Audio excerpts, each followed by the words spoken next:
When Wilson MacDonald turned 80, Toronto's literary establishment gave a party in his honor. Journalist and publisher Robert Fulford asked Wilson what his life as a poet had been like. "It's been hell," MacDonald replied. "Fighting with the schools, fighting with the critics, fighting with everybody. It's been hell, just hell." Those who knew him well understood. Wilson's life had often been difficult, but in spite of hardships and obstacles, he had written hundreds of poems. His name was known to thousands who had read his work or seen him perform. Albert Einstein called him the best thing about my trip to Canada. Northrop Frye considered his poem Exit superb and worth including in an anthology of Canadian verse. Wilson Pugsley MacDonald was born on May 5, 1880, in Cheapside. The tiny hamlet in rural Haldimand County was about a mile from Lake Erie and 45 kilometers southwest of Hamilton, Ontario. He was the oldest child of Anna Maria Pugsley and Alexander MacDonald, and grandson of William Pugsley, a prosperous merchant and part-time Baptist minister. From his parents, Wilson inherited a love of music, literature, and nature. My father took me to the woods. That was more to me than going to a circus. If Barnum's had come to town and he'd said, "Will you go to the woods or to Barnum's?" I'd gone to the woods. I was always that way.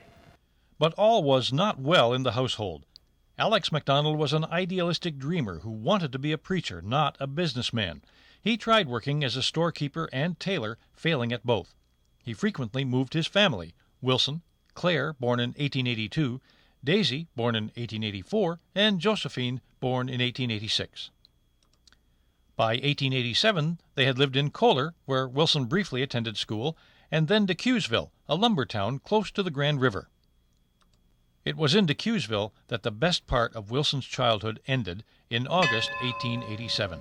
After a brief illness, Anna Maria died. Wilson would never again feel completely secure or content. Wilson's grieving father sent his daughters to relatives, then took his sons for a brief visit to Toronto, where Wilson's uncle John Pugsley lived. It was a memorable time for Wilson, introducing him to High Park, a place he loved for the remainder of his life and later commemorated in the poem In Howard Park. When Alex returned to Cheapside, Wilson attended school at McGaw's. His clearest memory of this time was walking the mile from his home barefoot. In class, his feet were so cold he had to sit on them to warm them up. By the time they were comfortable, it was time to walk home for lunch.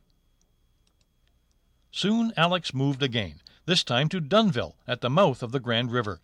Wilson remembers the kindness of a neighbor, Mrs. Frye, whose teenage son Bill was a talented amateur athlete and would eventually establish the Dunnville Chronicle.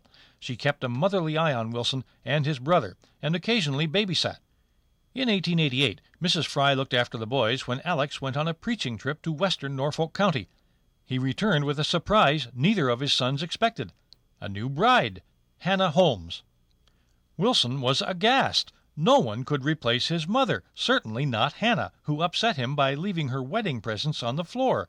Within a few weeks, Wilson was living with his grandparents, who had sold their store in Cheapside and moved to Port Dover. Wilson was no happier here. He excelled in school, and there were some relatives he liked, but he was, as his mother had said, a boy set apart. He remained so through his adolescence. After attending Port Dover Public School and Woodstock Collegiate, Wilson moved to Toronto to live with his uncle John Pugsley. John had taken the family's knack for business to new heights. He was a partner in Pugsley and Dingman Soap, a prosperous Toronto company. So he wanted to groom Wilson and to be the head of the soap company. And Wilson couldn't care less about getting into business. Relations between uncle and nephew were not cordial. "Wilson, what are you doing, wasting your time? Sitting there reading. You should be learning to my soap company and how to run my soap company." Like his parents, John saw too much of Alex MacDonald in Wilson and decided some experience in the business world was just what the doctor ordered. Ignoring Wilson's wishes, he put him to work. Equally determined, Wilson got himself fired from nearly every job he found. He insisted that I go, and he kept me in business for 1 year. What business was that? Oh, office boys here and there, and I was fired from everything. purposely. He was capable when his mind was put to it, but he was not at all interested in business. After a year, John gave in, and Wilson attended McMaster, which was then located in Toronto. He excelled in English and history, and was particularly impressed by Professor Theodore Harding Rand, a published poet. According to Wilson's memoirs, John would not advance him money for books and other supplies. Finally, my uncle allowed me to go back, but he wouldn't give me money for my books. He paid my tuition, and I had no books. He borrowed from other students when he could, but it was an unsatisfactory arrangement, and he was also losing interest in his classes. One of his professors, he said Wilson would go into the class with a big pillow under his shirt, you know, and he'd go up at the back and he'd unfold the pillow and have a nap. Oh, he was incorrigible. Eventually, Wilson dropped out. Having broken with his uncle, he was forced to make his own living. He did this with a series of sales jobs, selling subscriptions and stereoptic views. Often he drove around the countryside on a bicycle. By 1902, he was ready for a change. He answered an ad for college students to take care of horses being shipped to England and South Africa. It was a dismal experience, later recorded in The Song of the Undertow. Wilson knew nothing about horses. He was seasick most of the time and disgusted by the coarseness of his mates. When he arrived, he was nearly starving. He sold his clothing and cufflinks to buy food, then walked to London. It was the most cosmopolitan city in the world, the center of English culture. Wilson saw the coronation of Edward VII and legendary landmarks. He also managed to sell a story to a British magazine and then used the money to pay for his passage home. But his sojourn in the land of Keats and Shakespeare convinced him there was no place like home. Back in Canada, he returned to selling advertisements. It was a vagabond existence, a few days or weeks in one town or city, then on to the next. He traveled all over eastern Canada and to many American states. In his spare time, he continued writing poetry, but found it harder and harder. Lonely, discouraged, and homesick, he eventually found it impossible to write. I went down to a skeleton. I went to a doctor, and he said, "You're dying of a broken heart. You won't live long. You're not happy, are you?" "I'm so unhappy all the time." I said,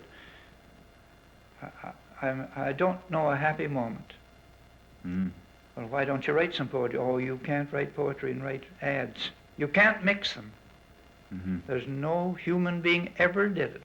And then the dry spell broke. Inspired by a bison he saw in the St. Louis Zoo and encouraged by a friend, he began writing again. He also put together a business deal, selling an advertising concept for pie. And that did very well. He earned quite a bit of money doing that. It brought in $10,000, a small fortune for the time. With the money, he settled into rooms in Montreal's YMCA and began to write in earnest.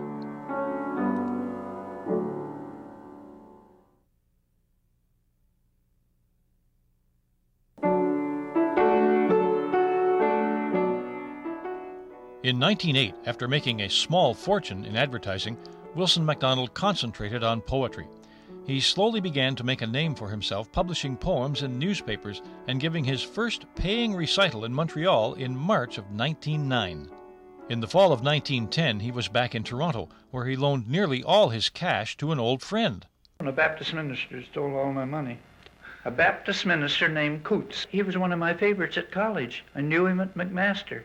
He was a very popular boy, very honest. It was Saturday, and he offered to do it. He said, "I'm going over to the bank, Wilson, I'll take that. Don't take it up to your uncle's over Sunday." That night he gave a champagne supper to several actresses from the Royal at the King Edward. He bought a diamond necklace at Ryer's for a certain actress. This is all, of course, in my autobiography. And skipped to Mexico. Once more, Wilson was broke. He was close to starvation until he found $100 stuffed in a seldom-worn shoe. "I went to the nearest restaurant and ordered a big meal," he later recalled, "but I was still so hungry I ordered it all over again." With a $200 loan from his uncle, Wilson went west. He taught briefly in a prairie school, wrote for the Winnipeg Telegram, then found a job writing campaign literature for the Liberal Party of British Columbia. He also wrote, produced, and starred in musicals. One of the most successful was In Sunny France, which played in dozens of theaters and town halls across the country. I remember looking at all the people when my mother shooed me up. I'd been lying asleep in the front seats, and she said, "It's going to be your turn. You go up now." So I staggered up, and here were all these nervous people. And I was how old? 3, 4, something. I didn't know what it was. I didn't know what was wrong with them. But they were all going to go out and act in front of people, you see. But a little kid doesn't understand that. And they were frantic, and I didn't know what was wrong with all these people. And my father said, come on, he'd take my hands, and then he'd sing, Y-O-U spells you, he'd sing the song, and we'd do this little dance. While the play was in production, Wilson's first poetry was published. Song of the Prairie Land appeared in 1918, followed by The Miracle Songs of Jesus in 1921. By 1923, publisher Lorne Pierce of the Ryerson Press felt there was enough interest in Wilson's work to warrant a tour of Western Canada. The tour was moderately successful, but Wilson was disappointed with the reaction from both audiences and critics. Wilson was convinced he was a poetic genius, and frequently said so. He was irritated when others did not agree. And yet many still found him charming. Arthur Phelps, who promoted his appearances in Winnipeg, wrote, "Sometimes another self peers from behind his supersensitive and inflamed ego, and that self is captivating." After the tour, Wilson continued to write and publish, but book sales were not enough to support him, and he fell back on his gifts as an entertainer. Magic had been a hobby for years. He loved to entertain children with it, pulling coins or eggs out of ears or noses. Wilson also used magic to get an audience's attention, although he felt only scorn for those who preferred legerdemain to lyric poetry. Yet magic brought him money and meetings with the rich and famous. On one occasion, he entertained the Prince of Wales with magic. His flair for showmanship brought him employment at the Muskoka Assembly, a Canadian-style Chautauqua where visitors could enjoy culture in a natural setting. Here, famous literary figures like Bliss Carman and Sir Charles G.D. Roberts read poetry and otherwise entertained guests. Like the other poets, Wilson recited his works. He also led nature tours, performed magic, and played the piano. Some evenings he made up songs about the various guests or drew caricatures for their amusement. Dapper, witty, and capable of great charm, Wilson was a favorite with many female guests. In his 50s, he was still a bachelor. He found women attractive and for years had longed for marriage and a settled home life. Over the years, there had been several flirtations and one adolescent romance, but he had never found his ideal woman. That changed during a lecture tour in New England in 1935. Dorothy Colamy was a young teacher and staff assistant at a Maine girls' school. Friends had raved about one of Wilson's earlier lectures, and an uncle had bought her some of his poetry books. They fell in love and became engaged, but Dory's family disapproved, and so they decided to elope. We thought it over a couple of days, and Wilson said, "I don't know what we're going to do, unless you want to come with me now." And I didn't hesitate, and I said, absolutely. We came to a bridge in Kennebunkport, and Wilson said, "Now you know there's a law called the man law. If you take a person over a boundary, like a bridge, into another area, you'll be apprehended. You could be." So he said, you get in the driver's seat and you drive yourself over. And they said, "I'll just walk over." Well, there's no one around to see him, but he did. You know, I thought that was pretty good for her to think of that. They were married by Wilson's friend, Charles Applegath. From the beginning, Dory knew that Wilson's poetry had to come first. Her role was to help him by working part-time as a secretary, by booking tours or lectures, and, when necessary, by smoothing feathers Wilson always seemed to be ruffling. I did everything I could see to do, or I knew he needed. I knew he needed in his work, you know. Anne Meriden, Wilson and Dory's only child, was born in 1939. She also learned that her father's work took precedence over any other family activities. He was in a kind of meditation, you know, when he worked. The work was just pouring through him, and that's why it was so quiet, and it was so, the feeling around was one a meditative type feeling around. I enjoyed that. He was happy then because he was in the creative process. He was, deep in it for hours on end.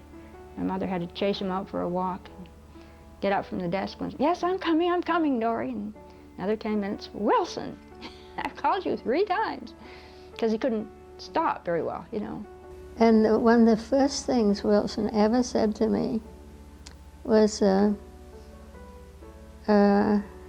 now my work must come first.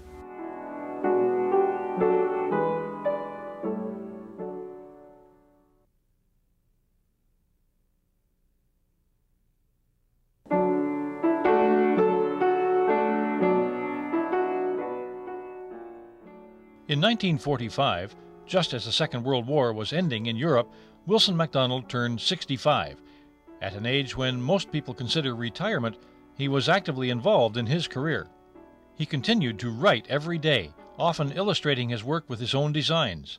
He traveled extensively, reciting poetry in schools across Canada and in the United States. For countless young Canadians, Wilson provided a first introduction to poetry. Typically, students filled an auditorium expecting to be bored.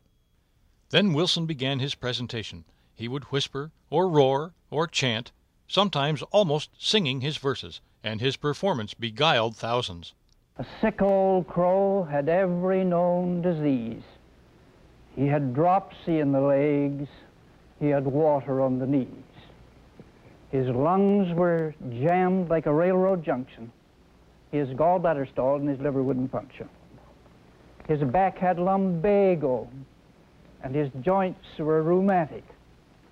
He was 1% sound and 99 static. So knowing he was hopeless, external and internal, they made him health advisor on the Caw Journal. Not so easily beguiled were the critics. Many dismissed Wilson as a second-rate poet. Wilson claimed they were jealous, ignorant, or politically motivated. He insisted that he was too advanced, too outspoken, too honest for the literary establishment.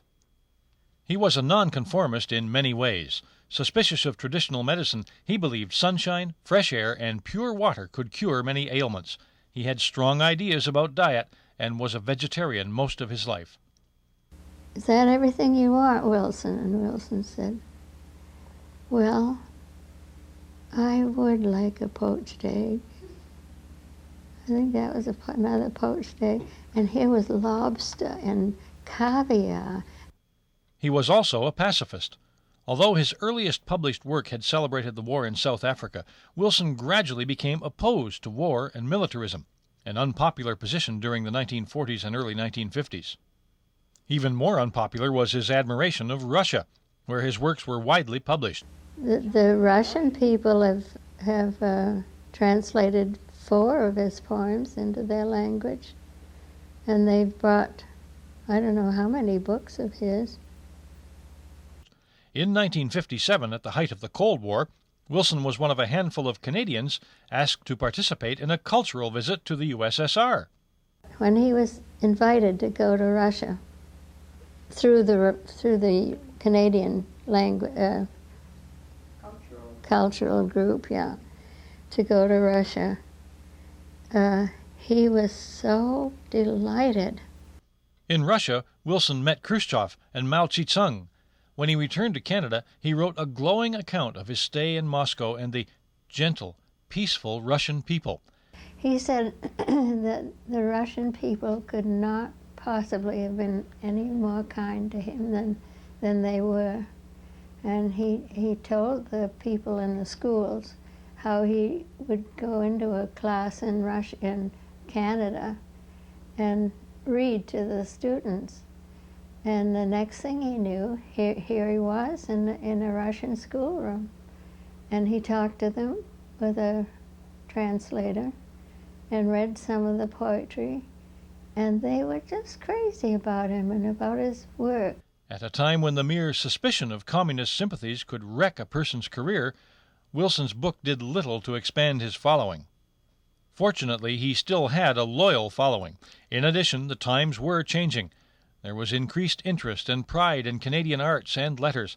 The Wilson MacDonald Poetry Society was formed. Along with sponsoring readings of Wilson's work, the Society provided some financial help for the aging poet and his family. In 1963, members accompanied Wilson on a nostalgic visit to his childhood home in Cheapside. Wilson had survived long enough to see his poetry studied in Canadian schools and to have hundreds of readers quoting poems like The Song of the Ski and I Love Old Things. Norse am I when the first snow falls, Norse am I till the ice departs. The fare for which my spirit calls is blood from 100 Viking hearts. The curved wind wraps me like a cloak, the pines blow out their ghostly smoke. I'm high on the hill and ready to go, a wingless bird in a world of snow.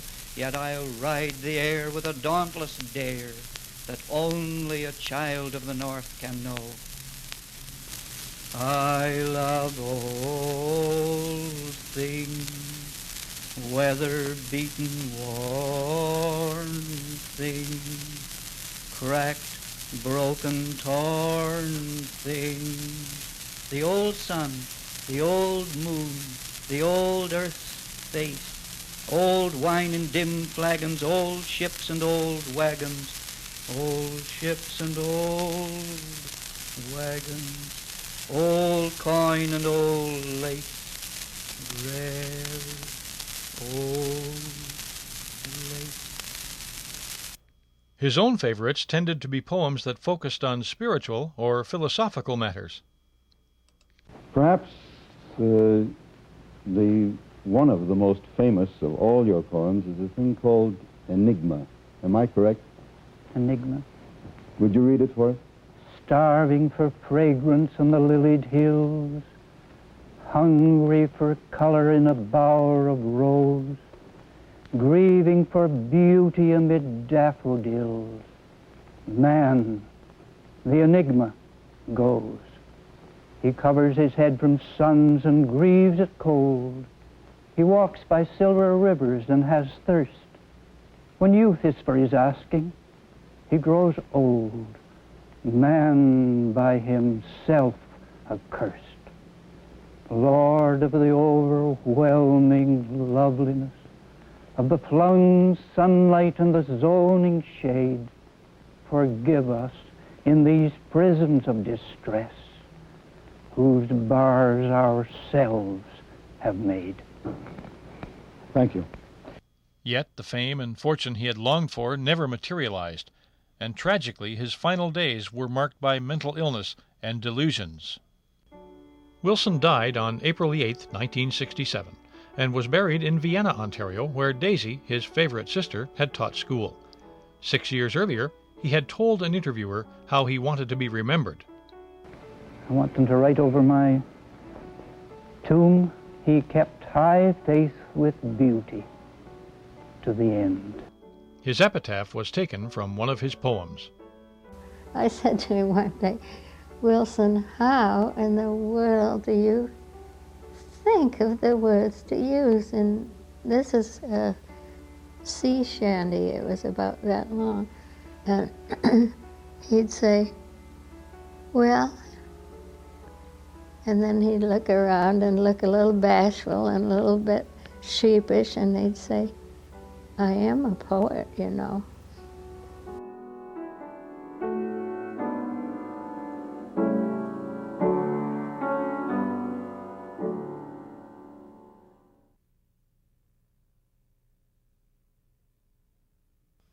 Canada and the world changed dramatically in the swinging 60s. There was new music, new fashions, and a new way of looking at things.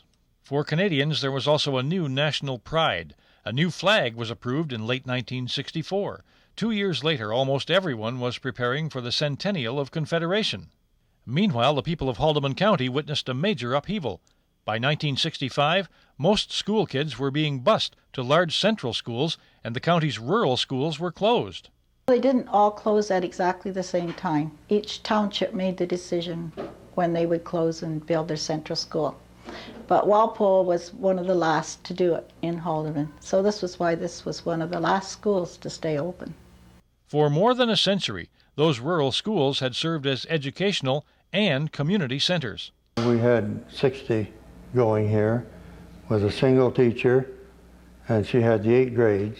I liked the 8th grade school because I also felt that we learned a lot listening to the older grades. You had picnics together and you had field days, and it was really nice. You knew everybody. You knew everybody in the school, yes. Mm-hmm. In Toronto, you knew the ones in your own class, and that was about it. Many old schools were sold off. Some were demolished. Some converted to storage buildings or residences. A significant part of rural history was in danger of disappearing forever.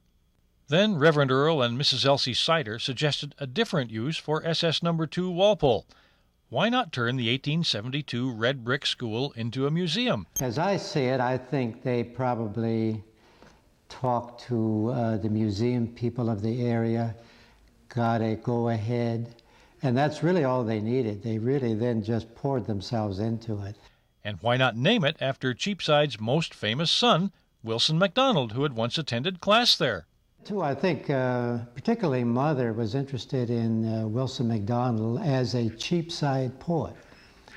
And how would you honor such a poet? Mother had a literary sense about her. Soon the Siders' vision was a reality. The Wilson MacDonald Memorial School Museum opened on June 3, 1967. Among the guests of honor was Wilson's widow, Dory. At first, the museum simply housed memorabilia, including items related to Wilson, to rural schools, and to local history. Then, in 1984, Ontario celebrated the 200th anniversary of the arrival of the United Empire Loyalists. Students and teachers from Walpole South Central School traveled through time to a one-room country school from long ago. The experiment was a great hit. Meanwhile, other school museums were opening up in Ontario and elsewhere in Canada. The Wilson MacDonald Museum had an excellent collection of school books and materials, and an array of furniture and other items mostly from the late 1920s and early 30s. It made sense to use them to create a bit of living history for modern students. We're a young country and a new country, and we've always said, well, let's get rid of things. And now people are starting to realize that we do have a heritage and a culture, and this is a prime example of one here in Ontario for the development of rural education.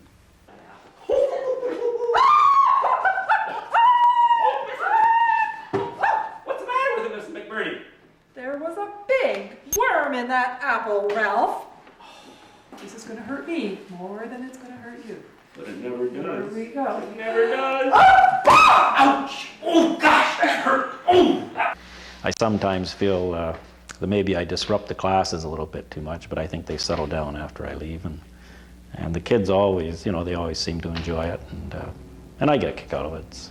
Today, students from as far away as Hamilton and the Niagara region enjoy the school program at Wilson MacDonald Museum.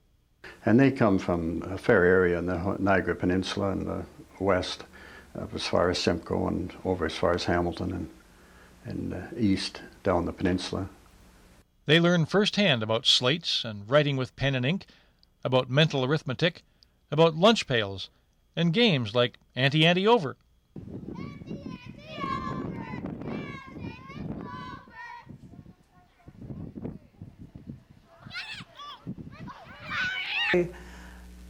A history program and a drama program and a lot of things all tied together. They're prepared for spending a day, we call it role playing. So for playing their role as a student, they come dressed appropriately. And we just have good learning and great fun. We operate as if it were a regular school day. We have arithmetic, not math, thank you very much, and spelling, they write on slates. We have a little music program. Even our recess time is devoted to games that would have been appropriate. Adults also visit the school, individually or in groups. A lot of them are seniors, so for them it's like going back to their days when they went to a one-room school or when they taught in a one-room school. And it's quite interesting when you have these people come out because they are just amazing. I mean, they go and tell you their version of what a typical day in a one-room school was. One event that brings them out is Wilson MacDonald's Birthday Bash, a celebration of Wilson's life and poetry. We had our Wilson MacDonald Birthday Bash, which was a major success this year. People seldom smiled at Maggie Swartz, one look at her put the spirits of a sort. Freckles on her nose, her hand, all warts. Just the kind of maiden no gay youth courts. Her eyes were narrow and washed out gray. Her hair was skimpy and brushed the wrong way, and hid like a waif behind her large fat ears. You couldn't look at Maggie Swartz and keep back the tears. No one ever left a kiss on Maggie's wide mouth. Her life was as barren as a field in drought. Yet everything within her that was hidden from view was as lovely as a rose and as fragrant too. Her thoughts were as pure as the dawn upon the sea, but through those ugly eyes and mouths they couldn't get free. No one ever had a kinder heart anywhere about. Oh, if God had only made her inside out. The museum is also becoming a tourist attraction. We've had them coming a lot from the States. It's surprising, you know, the amount that come from the States. We've got them coming from Mexico, we've got them California. For some, the visit is nostalgic, bringing back memories of their own school days. For others, it's a pilgrimage, a way to connect with a Canadian poet whose work is still read and remembered by thousands. Wilson MacDonald.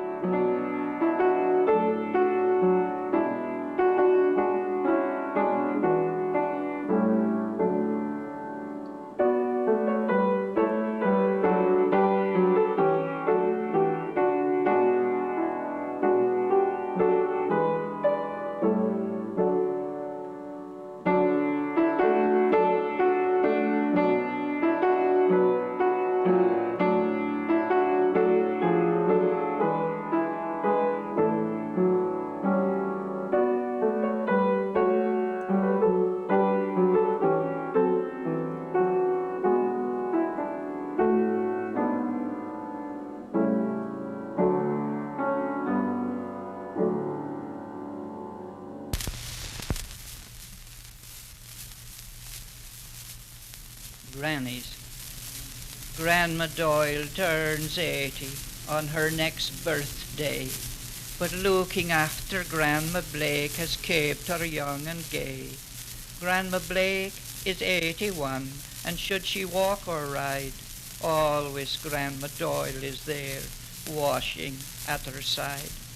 I saw these dear old ladies on a crowded city car, and Grandma Blake had fallen at the jolt and jar. But Grandma Doyle was watching well and laid her to a seat. Oh, sure, it is a pretty sight when two old ladies mate. I like all women when they're young or when they're very old. It's the women in between them who nag and fret and scold. But when a dear old lady reaches 70 or more, she knows the petty things of life are not worth fighting for. And should you listen some fine day to Grandmas Doyle and Blake, you'll hear some bits of wisdom a philosopher might make. They're both so sure of heaven that they've found a heaven here, and it isn't death but Jesus whom their souls are drawing near. Grandma Blake is slowing down in eye and ear and tongue, but Grandma Doyle to help her must evermore keep young. Now watch your step, says Granny Doyle, as they go down the stairs. And when it's bedtime, Grandma Blake, did you forget your prayers? And then aside, she's 81 and losing sight and smell, and I am only 80 years, so I must guard her well. Oh, any morning down the street you'll see these grannies walk, and faith, it is a pretty sight when two old ladies talk. Lord of the mountains dark with pine, Lord of the fields of smoking snow, grant to this vagrant heart of mine a path of wood where my feet may go, and a roofless world to my journey's end, and a cask of wind for my cup of wine, and yellow gold of the sun to spend, and at night the stars in endless line. And after it all, the hand of a friend, the hand of a trusted friend in mine.